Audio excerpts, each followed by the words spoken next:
দিনের second video নিয়ে একটু মানে সব রকম পর্বই তো একটু মানাতে হয়। আমার মুসলিম ভাই বোনদের আমি ঈদের অনেক অনেক শুভেচ্ছা জানাচ্ছি, যারা মুসলিম ভাই বোনেরা আছো। তো আমরাও একটু বেরোলাম, কিছু খাবার দাবার মানে মোগলাই ডিশ প্রচুর পরিমাণে কিনে ঠিনে এই আমি আর আমার হাজব্যান্ড এই এখন ভিডিও করছি, তখন রাত 8টা বাজে। তো আমরাও একটু বেশ ভালো খাওয়া দাওয়া করবো, কারণ স্পেশাল স্পেশাল জিনিস খেতে খুব ভালো লাগে। যেমন ধরো তোমার ওই হালিমটা এই সময়টা পাওয়া যায়, বেশ বেশ ভালো লাগে। সমস্ত খেতে ওই সমস্ত খাবার দাবার খাবো। তো ভেবেছিলাম যে আজকে 3টে ভিডিও দেবো, কিন্তু কিছুতেই সময় হলো না। তো সুস্মিতাকে নিয়ে করা ভিডিওগুলো তোমরা দেখো। আর আজকে এখন আমি কিছু কথা বলতে এলাম এই টপিক নিয়ে। কালকে ভিডিও করব না, করিনি, এবং আর কিছু কন্টেন্ট মানে নেই এই টপিকে। দেখো, আমরা অকারণে কারো কেন কেন বলতে যাবো বলো তো, যেখানে আমরা কন্টেন্ট পাবো। বারবারই বলছি, কিন্তু তোমরা ভিউয়ার্সরা কিছু কিছু ভিউয়ার্সরা এতটাই তোমরা অসভ্য, আনকালচার, তোমাদের জন্য আজকে আবার ভিডিওটি করতে বাধ্য হলাম। হ্যাঁ, আমি হয়তো ভুল বলেছি, কিছু ভুল বলেছি, ভুল ধরিয়ে দাও যে উনি মানে মহুয়া এখনও দেশে ফিরে যায়নি। আজকে ভিডিওতে ক্লিয়ার হলো যে মানিক এবং মিহা চলে গেছে, উনি আরও 2 সপ্তাহ এখানে থাকবেন। গুড ডিসিশান, এটাই তো করা উচিত, এবং এরকমই করা উচিত যে মাঝে মাঝে ছেলে এখানে আসবে, সবসময় যে একসাথেই আসতে হবে এমন কোনো কথা নেই। এটাই উচিত ছিল মানিকবাবুর, যে উনি ওনার মা বেঁচে থাকতে ওনার একা একা এখানে ইন্ডিয়াতে একটু এসে, যেহেতু উনি ওয়ার্ক ফ্রম হোম করেন, ওনার কাছে জাস্ট একটা ল্যাপটপ থাকলেই মনে হয়, আমি তো জানি না ওনার কাজের কতটা কী, তো সেটাতে উনি যদি আসতেন একটু, মা বেঁচে থাকতে। 2 বছর ধরে তো মা সন্তানকে ভিডিও কল ছাড়া স্পর্শ করে দেখেননি। সেই জায়গা থেকে কিছু কথা বলেছি, এবং সেখানে ভুলের কিচ্ছু ভুল বলিনি। এত মানুষ ওয়াইটিতে ঝড় তুলতো না, রোস্টার 1-2জন রোস্টারকেও দেখেছি আমি মুখ খুলতে, মানে কথা বলতেই নিয়ে। না, তোমার বড় বড় যারা আছে, মানে অবশ্য করেই মানে ওই তোমার যারা ছোটো ছেলে বলো, তারপরে যারা অত্যাধিক ভাইরাল আর কি, তোমার বঙ্গাই বলো, এরা এই সমস্ত দেখেও হয়তো দেখেনি, বা বঙ্গায় তো একসময় মানে একদম পদতলে বসেছিল, তা ওর পক্ষে চট করে তার এগেনস্টে মুখ খোলাটা হয়তো সম্ভব হয় না। সবাই তো সবার স্বার্থটা, সবার চ্যানেলটা বোঝে। আমরা ছোটো ছোটো ক্রিয়েটাররা আমরা বলার সাহসটা দেখিয়েছি, এবং অনেক ভিউয়ারদের সাপোর্টও পেয়েছি। সেই জায়গা থেকে যেটা ঠিক সেটা ঠিক, যেটা ভুল সেটা ভুল। আজকে ভিডিও দেখে সত্যি আমারও খুব কষ্ট লাগছিলো, মেয়েটা যখন চলে যাচ্ছিলো। ওরা তো জেনারেলি ভাই বোন আলাদা আলাদা থাকে না। সবথেকে কষ্ট লাগছিলো ঠাকুমা এবং নাতনির এই যে গলা জড়িয়ে যে কান্না, সেটা দেখেই ভাবছিলাম যে অনেক কিছু হয়তো ওরা পাচ্ছে যারা এরকম বাইরে থাকে, আবার অনেক কিছু থেকে এরা কতটা বঞ্চিত। ঠাকুমা দিদা কতটা কষ্ট। ধরো 2 মেয়ের কেউই কাছে থাকে না, এক ছেলে সেও কাছে থাকে না, মানে ওরা মেদিনীপুরে, এরা মানে রাজারহাটে, আর তোমার এক মেয়ে ব্যাঙ্গালোরে, এক মেয়ে সুদূর বিদেশে। তবু এরা ইন্ডিয়ার মধ্যে আছে, যখন তখন আসতে পারবে। দেশের যা পরিস্থিতি, যুদ্ধের যা মানে সিচুয়েশান, যা অবস্থা, দেশের অবস্থা, আবহাওয়া খুবই গরম। ভোট নিয়ে দেশের আবহাওয়া খুবই গরম। এই তো যাতায়াতে এখানে দেখলাম, আমরা যাচ্ছিলাম, নো এন্ট্রি করে দিয়েছে, মিছিল বেরোচ্ছে এখানে ওখানে, কলকাতায় লেগেই আছে।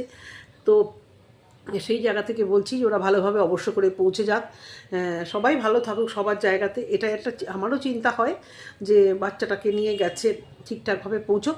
আর এরাও এখানে যতদিন থাকছে ভালো, এরাও যত তাড়াতাড়ি সম্ভব সুস্থভাবে নিজের জায়গায় ফিরে যাক। কাজের জায়গায় সবাইকেই যেতে হবে, কিন্তু এটা সত্যি যে এই যে অনেকটা দূরে থাকার এই যে যন্ত্রণাটা, যখন ও বলে, ও 2 বছর আগে যখন এসেছিল, যখন এয়ারপোর্টে ওই কথাটা বলেছিল, যাই প্লেন ছাড়তে, ফ্লাইটটা এখনও দেরি আছে ছাড়তে, মাকে আরেকটু লাস্টবারের মতো ছুঁয়ে আসি, এই যে কষ্টটা, মানে এই কথাটা বলাতে ভীষণ কষ্ট হয়েছিল, আমারও ভীষণ কষ্ট হয়েছিল।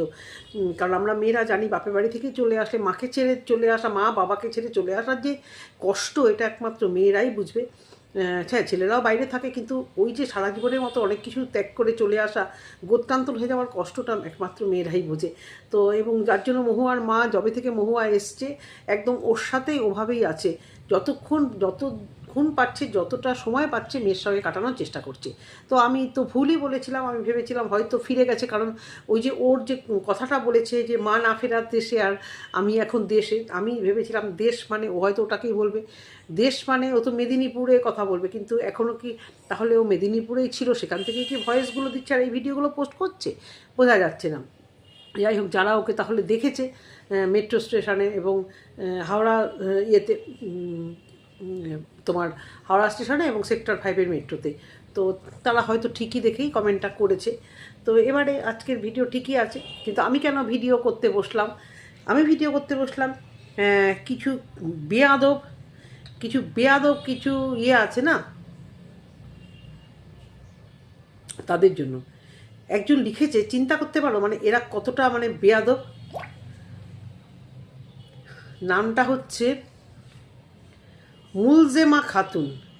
আমাকে বলছে, আপনার লজ্জা হয় না পরের সমালোচনা করতে? ছি ছি ছি, মানে উনি যেটা করছে এটাতে ছি না, মানে উনি একজনকে কমেন্টসে এ সমস্ত বলছে, লজ্জা করে না পরের সমালোচনা করতে। মানে ইনি হচ্ছে সত্যিবাদী যুধিষ্ঠির, মানে কখনো সমালোচনা করে না, তাই জন্য অন্যকে বলছে যে আপনার লজ্জা করে না। উনি কিন্তু খারাপ কথা বলেই বলছে যে আপনার লজ্জা করে না। উনি যদি খুব ভালো হতো উনি কিন্তু মুখই লাগাতো না, চুপচাপ ইগনোর করে যেত এইসব ভিডিও। উনি দাঁড়িয়ে দাঁড়িয়ে পুরো ভিডিওটা দেখেছে এবং দেখে ওনার কিছু খারাপ কিছু বলতে হবে। তো মেন্টালিটিটা আমার খারাপ না, আমি এখানে সমালোচনা করছি, আমার ভিউজ, আমার এটা পেশা এবং নেশা, সঙ্গে এখান থেকে আমার কিছু আর্ন হচ্ছে, সেটাকেই তো পেশা বলবো। তো সেই জায়গা থেকে আমি আমার আর্নের জন্য আমি ওর ঠিক ভুল যারই হোক বলার মতো একটা সাহস রাখি। সেই সাহস নেই, এ ধরনের কমেন্ট বক্সে এসে কমেন্ট করছে।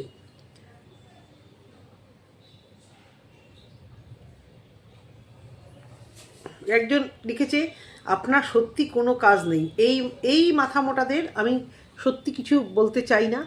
মহুয়ার কথা না বললে আপনার মনে আনন্দ হয় না, আপনার মনে আনন্দ হয় না। আমি আনন্দ করার জন্য এখানে বসিনি, হ্যাঁ, আমি এখানে ভিউজের জন্য বসেছি। ভিউজ যখন হবে না তখন আর কন্টেন্ট যখন পাবো না মহুয়াকে নিয়ে, আর কোনো ভিডিও করব না, বুঝতে পেরেছেন? একজন আমাকে বলেছে, ইনি বেশ অনেক কটাই কমেন্ট করেছে, আপনি আগে ভালো করে কথা বলতে শিখুন। কি করব বলুন, এই আমার হয়তো এই ধরনের কথা বলার মানে এইভাবেই কথা বলি, কি করব বলুন? আমি ভালো করে কথা বলতে পারি না। আপনি এত সুন্দর করে গুছিয়ে গুছিয়ে কমেন্ট লিখছেন, যদি কোনো দিন সুযোগ হতো অবশ্য করে আপনার কাছ থেকে শিখে নিতাম। এরপরে যে কমেন্টটার জন্য আমি মেনলি আজকে বসেছি, জঘন্য, দেখো, এ কিন্তু আমার পুরনো ভিউয়ার্স কখনো নয়। হঠাৎ করে একটা ভিডিও দেখে টপকে এসে এখানে জ্ঞান মারতে শুরু করেছে। এটা হচ্ছে কৃষ্ণা ঘোষ। আপনার কি মা নেই? একজনের মরা মাকে টেনে নিয়ে ভিডিও করতে লজ্জা কম? কি লজ্জা কম কেন, মানে লজ্জা করে না বা এরকম কিছু লিখেছে। লজ্জা কি, ভিডিও করতে এত লজ্জা কম কেন? আচ্ছা আচ্ছা, একজনের মাকে নিয়ে, আচ্ছা, ভিডিও করতে লজ্জা কাকে নিয়ে করছি? মহুয়াকে নিয়ে। তো মহুয়া এখানে কি করেছে, কেন এই কন্ট্রোভার্সিটা উঠছে? এই যে কৃষ্ণা ঘোষ আপনাকে বলছে আমি কেন কথা বলতে এসেছি, সে তার মৃত শাশুড়িকে কেক ওভেনের মতো ওভেনের সঙ্গে চুল্লিতে বেক করে বারবার এক কথা বলতে ভালো লাগছে না। আপনি নিশ্চয়ই ওনার ভিডিও দেখেননি, সেই জন্য বলছেন একজনের মৃত মাকে নিয়ে কথা বলছেন। ওনার মৃত মাকে নিয়ে ওয়াইটির বাজারে এভাবে বেচলো। একজন আমাকে লিখেছে যে মৃত মাকে, মা বা শাশুড়ি মা বা বাড়ির প্রিয়জনেরা মারা গেলে ক্যামেরাটা নিয়ে অনটা করে কি করে?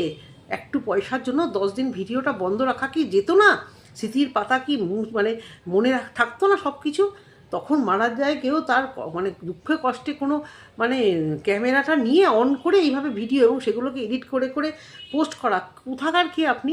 আপনি নিশ্চয়ই আমার পুরনো ভিউয়ার্স না, এর আগে কোনো ভিডিও দেখেননি। তাহলে বলতেন যে আমার মা আছে কি না আছে। আমি আমার মাকে হারিয়েছি জুন মাসে, এবং মাকে হারিয়েছি বলেই আমি এই ব্যথাটা, আমি মানে বাবাকে তো হারিয়েছি, কিন্তু মাকে এই সদ্য হারিয়ে আমি ভাবছি যে আমার মা মারা যাওয়ার সময়টা, আজকে আমার ভাইয়ের বউ যদি এইভাবে ভিডিও করতো, আমার আত্মীয় স্বজনরা কী বলতো? নিশ্চয়ই বাধা দিত, কারণ আমরা বড় ব্লগার নই। আর এই বড় ব্লগার, শিক্ষিত, সো কল সম্পূর্ণ মানে বিশাল হাইফাই স্ট্যাটাস নেওয়া ব্লগাররা কেউ মারা গেলে এইভাবে ভিডিও করে। এদের ভিডিও আপনি তাড়িয়ে তাড়িয়ে দেখে আমি কথা বলছি, আমাকে এসে বলছেন আপনার লজ্জা করে না, আপনার বোধহয় মা নেই। এক তো আপনি আমরা পুরো ভিডিও দেখেন না। যদি আজকে আমার মা বেঁচে থাকতো, আপনার কি এই কথাটা বলাটা সাজতো? ধরুন আপনি আমার ভিডিও দেখেননি, আমার মা বেঁচে আছে, তাহলে আপনি কোন সব ভদ্রলোক? ছোটো লোকই বেশে, হ্যাঁ, ভদ্রলোক মানে একটা চার পেয়ে জানোয়ারও বোধহয় আপনার থেকে ভদ্রলোক হয়, কাউকে না জেনে এরকম কথা বলা যে আপনার বোধহয় মা নেই। কি বলা উচিত বলুন তো আপনাকে? আমাদের মতো ভদ্র কন্ট্রোভার্সি ক্রিয়েটারদের উত্তরের মানে যোগ্যতা আপনাদের নেই। মুখ খিস্তি করা কন্ট্রোভার্সি ক্রিয়েটারদের পাল্লায় পড়তেন, ঝেড়ে বাবা মার ওই যে নাম ভুলানো একটা কথা বলে না ভদ্র ভাষায়, যে বাবা মার নাম ভুলিয়ে দেওয়া, আপনাদের সত্যি সত্যি বাবা মার নাম ভুলিয়ে দিত। ভিডিও করলো একজন, তার ভিডিও দেখে আমি কথা বলতে আমাকে বলছেন যে লজ্জা করে না, মৃত মানুষকে নিয়ে কথা বলছেন। আর আমি তো কথা বলছি, সে তো সম্পূর্ণ গঙ্গার স্নান করা, পোড়ানো, চুল্লি, গ্যাস ওভেন, চোখে তুলসী পাতা, শ্রাদ্ধ থেকে সমস্ত কিছু দেখালো বলে আজকে তাকে নিয়ে কথা বলেছি। আর তার ভিউয়ার্স হয়ে আপনি এ ধরনের কথা বলছেন? কোনো একটা ভিডিও দেখে না ফট করে কাউকে জ্ঞান মারতে আসবেন না, বুঝলেন? ভদ্র ভাষায় বলেছি, ভদ্র ভাষায় শুনবেন। আর না হলে এখান থেকে নেক্সট কমেন্ট করতে আসলে হয়তো আপনার কমেন্টে সেভাবে উত্তর দেবো, আপনাকে নিয়ে ভিডিও করার কোনো দরকার পড়বে না।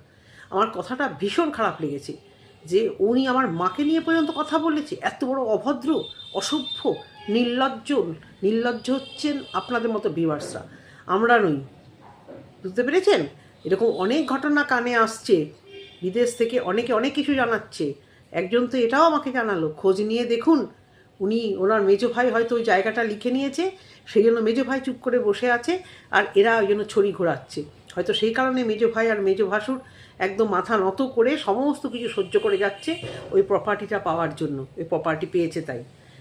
এটা জানি না আমি সত্য মিথ্যা কি, এক ভিউয়ার্স আমাকে কমেন্টস করেছে, যদিও আমি সবসময় কমেন্টসে কিছু জানালে অনেক কিছুই টুকটাক এসছে, কিন্তু আমি কখনো সেই কমেন্টটাকে ইম্পর্টেন্স দিয়ে সেটাকে নিয়ে মানে ইম্পর্টেন্স অবশ্যই রাখবো, মাথাতে রাখিও, কিন্তু সত্যতার বিচার না করে, যেরকম অনেকেই জানিয়েছে উনি প্রপার ওখানে থাকেন না, উনি সেকেন্ড ক্লাস সিটিজেনশিপ নিয়ে ওখানে আছে, 100বার সেটা তো আছেই।